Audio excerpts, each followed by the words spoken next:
What is up? It's your boy Johnny Shrevi, BB Promos to Tell Like It Is. Welcome back to another episode of Coaching Up. Today we're coaching up Larry Wheels and Joesthetics in the video, the return of Joesthetics. On Larry Wheels' channel, they're doing a shoulder workout using a barbell mainly, so I want to go over that because there's been a request on proper barbell pressing movements, and I thought, you know what, shoulder press is one we can really touch on because a lot of confusion going in there, setup, engagement, etc. Let's dive into it. Let's check it out. I believe anyways that a certain amount of weight is needed, but in order to build super huge amounts of muscle, you don't need to have that heavy lifting. But in order to build strength, you need to do this heavy lifting with low reps, other than we do like hypertrophy training more. So Joe's actually very true about that. The only thing is at the very end, it really confuses people because people think hypertrophy is the only thing to do, is like the terminology for volume. Hypertrophy, it just means the expansion of cells. That's all it means, right? So there's myofibrillar and sarcoplasma. He's very right. If you want to build strength, you have to do strength reps in the sense of doing the myofibrillar hypertrophy. That means reps being like 5 to 7-ish reps. You're lifting about 85% of your 1 rep max. You're resting for a longer time because the load requires that. If you're just trying to change your overall musculature, make your muscles look bigger, then sarcoplasmic hypertrophy. But all in all, hypertrophy just means the expansion of cells. So everybody who's on this channel watching, let's start determining what kind of hypertrophy we're talking about. So we're talking about the same language. So we can kind of discontinue this hypertrophy means only this. Remember, hypertrophy just means the expansion of cells. All right, let's watch. Hey guys, check it out. A lot of you guys are watching the video but not subscribed. So do your boy a favor, subscribe to the channel and hit the post notification button as well. So next time I put a video, we'll be the first ones to get it. And hopefully by now guys you like the video, so click that like button. Back to the show. And doing this, just one set. If you have bands, that works even better. Joe's doing over there with the bands for extra rotation. It should be just very light, not really much tension. So this elastic band is almost too hard to do this. Then you have all these different kinds of movements. Couple things. Obviously, Larry Wheels and Joe know what they're talking about. These guys are genetic freaks. Great at what they do, but I want to, like I said, these videos are intended to bridge the gap of information so we actually understand what we're actually talking about here. So yes, we do want to do warm-ups like he's doing, but we also want to make sure we're controlling those warm-ups as well too. So Joe using what he's using, doing it this way, and saying that it's a harder band than going this way and using it, is actually more control doing this way than this way when in terms of using a heavier band. Now, you should be struggling with that band in the first place. So get yourself a smaller band, something like this, an easy band you can use. Different ways, obviously, you guys probably seen some of my mobility stuff. But again, yes, we can go from here and then pulling from here. Let your arm stick on your body, shoulder to press, right? And then we're pulling out. But we don't want to pull out and like really struggle. We're not trying to gas our shoulder out doing this, right? Take your time, controlling it back and forth, right? And if you're gonna do it, like he was doing like this, take yourself inside here and pull yourself across. Now again, I don't want to have a weight that's too heavy, so I like taking this movement here and then switching it to using dumbbells. You guys have probably seen me do this before, but again, if you can get yourselves up on the bench like this, you can do them on the ground as well too. Literally, you can literally sit on the floor like this and do it like this, or you can sit on a bench. Since I'm already here, I'll do it like this. So again, from here, keeping your hand, your elbow right up top here, keeping the weight light enough because we don't want to struggle. We want to just get our muscles warmed up, the rotator group warmed up, pulling down and pulling up, controlling the weight down and then coming up. I find this to be a little more effective because sometimes people just use the bands and then using too much. Right here, I can really control myself. I'm working my posture as well too. Everything's in alignment when I'm actually doing the movement and I can warm myself up. You can do 3 sets of like 8 reps each side. Take your time. Elbow's gonna sit on top, letting yourself come down, across, control, and up. 3 seconds down. Don't let it come all the way down like this, right here, and pull up. And again, we can do over and pass using like, a PVC pipe or a stick from here and really warming up. When I start warming up, doing these, I can feel I'm really tight, especially when doing, chest the day before, you'll feel yourself tight. So make sure you're doing these so you can get a good range of motion so you can open your chest and your shoulders up. And just doing those as well as doing over a pass. So you guys seen that before. Anyway, let's get right into this workout now. So if you want to get really stronger, yeah, maybe it's different. But in order to get the best pump, in my opinion, it's better to just increase the weight, do a set, increase the weight, do a set, and slowly build it up. So very true, agree with these guys. Like, listen, like I'm not trying to repeat the guys are saying, but it's really good to reiterate those things. There's a fine line between taking your time and warming up and then doing too much warm up and then gas yourself out.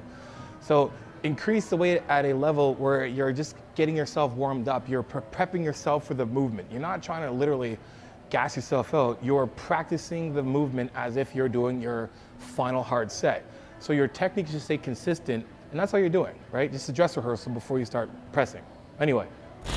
But you're probably not going to reach the same weight as if you're just trying to push for the maximum. Oh, but you will, actually. You may even reach more, but but instead of doing a bodybuilder style, which would be like 10 to 20 reps each time you go up in weight, you're doing 1 to 3 reps.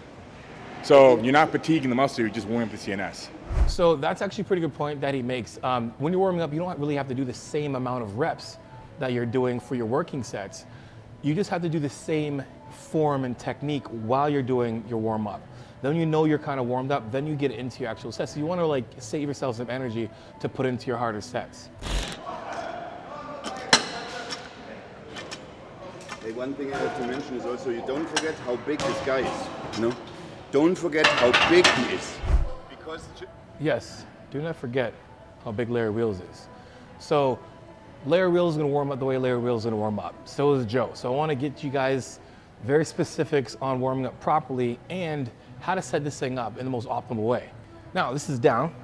So when we're warming up, now I have this set up the exact same way they have it set up, just to give you guys an idea. When we change the angle of our posture, we're going to hit a different muscle, or we're going to put the load on the wrong muscle or share that load. Remember the whole pie chart thing, the tier system, film method, those things? Again, I'm trying to hit my anterior delt and my lateral head, right? So pushing overhead or close to overhead is what we want to do. Now when we're doing any kind of like barbell movement, that barbell is going to come in front of our body, so we are going to get a good level of anterior head, right, of our shoulder. Now, if we decide to do what Larry's doing what he does. That's how he's comfortable doing it. Now, if I sit back like Larry is, I've now shifted that onto my clavicle head of more of my chest than my delt. Now, I'm still gonna get a lot of help from my anterior delt, but if I wanna put the most on there, then I need to straighten myself up, right? So a couple things I would like to change. When we're doing this, this is not my favorite way to do this because again, we're reaching behind, then we gotta pull the weight off from behind and then pull it over and then press, basically press the weight and then push the weight back from here. I find it's easier to do if we get ourselves in a position where the bar is in front of us. So what we can do is we can put the bar right here so we can properly get the weight off in the front rack position if you have the mobility. If not, it doesn't matter. As long as we can get underneath the weight, we can be here. Now what I'm gonna do is I'm gonna get under the weight from here, right? I'm gonna pull off, I'm gonna sit back to my position. And then when I start to press, when I'm done, I can just pop her back on like this. But this is a lot safer if I'm doing my set and I'm pressing, it's hard, then I can be like, I'm done. Whether being like stuck here, then trying to press that next one back, and then you gotta literally pull back here. And if you can't see where you're racking anything, it's pretty unsafe, if you think about it, right? So I'm gonna go over a couple things we're doing this. Now I don't need any weight to show you guys, just because you don't need to, but I just wanna show you the bar pathway. Hey guys, just for you to know, a lot of things we talk about, I actually break down even further in my free training series that you can find in the description below. I go over the most common mistakes that people are doing today, right now in the gym. So guys, hit the description below and get part of that free training series. Now back to the show. When we're doing this, to properly get ourselves, a little more anterior head, and not to literally take this and end up being a high incline, you want to treat this the same way as if you're doing a overhead press, if we were standing. So the only difference is we're sitting. So the same fundamentals are going to happen when we're doing this. We want to get ourselves in position so when we lift, we don't want our arms to be so close, so we have this thing here and pressing this way. We don't have to be so wide this way, so we have too much this way, right? And then when in terms of your range of motion, when you're sitting, and if you think about it from here, I want my shoulder, my elbows to stack the joint, right? I want my elbows to stack this bar. So when I pull the weight off from here and I'm back, my elbows are stacked, right? If I lower this down here, you can see how my shoulder has changed orientation of where it is now. And if I'm pressing and then pulling the weight down, my shoulder is doing this kind of thing. I want to get my elbows underneath from here. Head back, and I'm pressing up and controlling it down. Press, control it down. Press, control it down. There's a difference between this and this, right? Now we're using a lot more chest when we're pressing this. Now, just to give you guys a little more of a realistic look, because I have to put weight on here because when there's no weight, it does feel a little awkward when you're doing it. So do not forget your collars. Put them on. There you go. Now I'm in position. I'm gonna bring myself a little closer from here because I can definitely get back from this. And then I'm gonna get underneath the weight from here. Elbows gonna stack, almost like you're doing a front rack. If you can do front rack, go right ahead and do it. If you can't, that's fine. Get yourself, make sure your elbows are stacked. Get underneath the weight. Sit back from here, head up from here, engaging from the core, from floor to core. So I'm planted from the ground, push my butt in the back of the bench, tight core. I'm gonna press myself up and control it down. Press, control it down. And I wanna get this to finish slightly overhead, right? And then controlling it back down. Push, control down. Just watch me.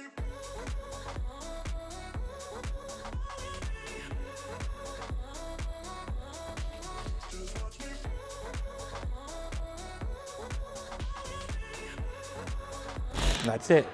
So much rather prefer doing it this way than having the weight all the way back here, doing all of it, finishing my set, and then be like, shit, and I have to go like this, and I can't see. Just like this, where anything is, literally. So if you don't have a partner, definitely do it this way. If you have a partner, then do it the other way. But I would rather much prefer that you don't do it that way anyway, and just have your partner, regardless if you have a partner or not, have the weight in front of you, just like if you're gonna unrack it, like a squat or anything else where you can see yourself put it back, is that much more safer, right? You can see just the angle here of where he is. If you think about it, the angle of where he's pushing, he's basically pushing on his chest. So let's get some heavier sets.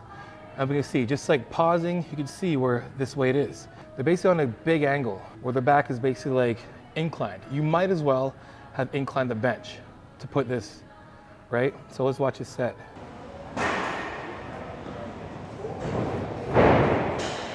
Now for Joe, I would definitely tell Joe to open his hands up a little more.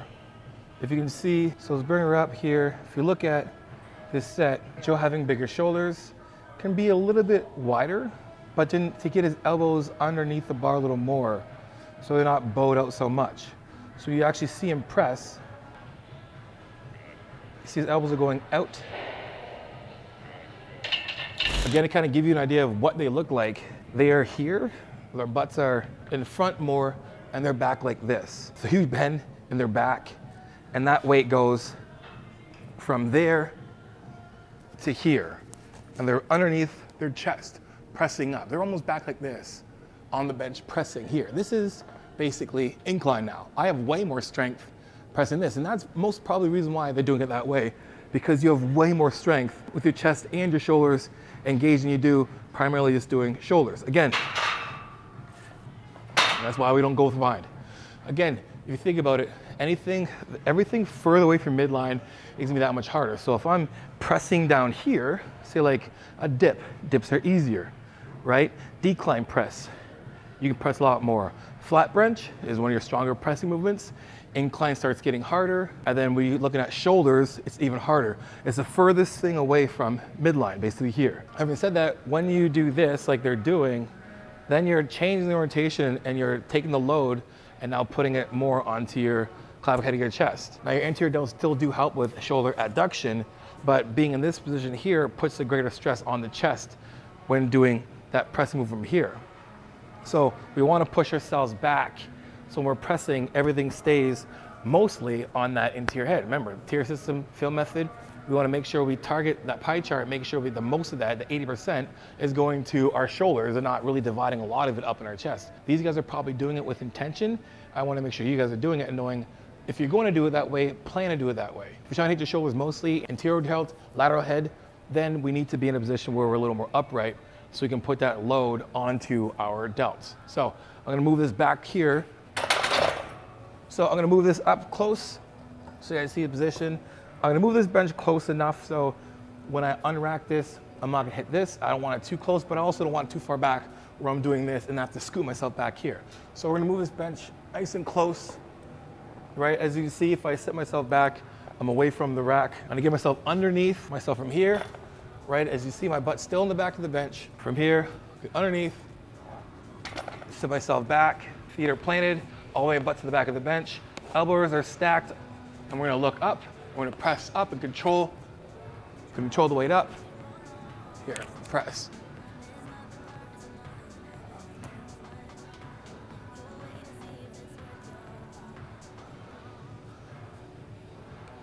And back. Now what I like about this is when we're doing this, when you do keep your back a little more straight, the eccentric load on the way down is gonna force your rear delts to work that much harder than being in a position where we're basically like this and you're not really seeing much rear delt help at all, right? We wanna use movements that are gonna hit our shoulders the most we can. Exercise selection and execution. So that is it, guys. Hope you guys enjoyed the video. If you did, make sure you guys like, subscribe, and share. And become what I tell like it is, transparent, vulnerable truth. We're coaching, johnshheath.com. If I know my coaching, you guys, book yourself a phone call, so ask me anything you want. Training, supplementation, nutrition, mental health. You wanna know if what you're doing is right? Let me know. After 15, 30 minutes, I deduct a consult off any package that you pick. Also, guys, hit the description below for those discount codes and promo codes that will save your life or change your life for the better. Also, guys, make sure you guys add me on Instagram and TikTok. Film your progress pics, your training pics, and your video clips, and I'll repost a few. Because you know how it is. Iron Sharp Design, progressive overload your life. In the meantime, keep dream chasing. Peace.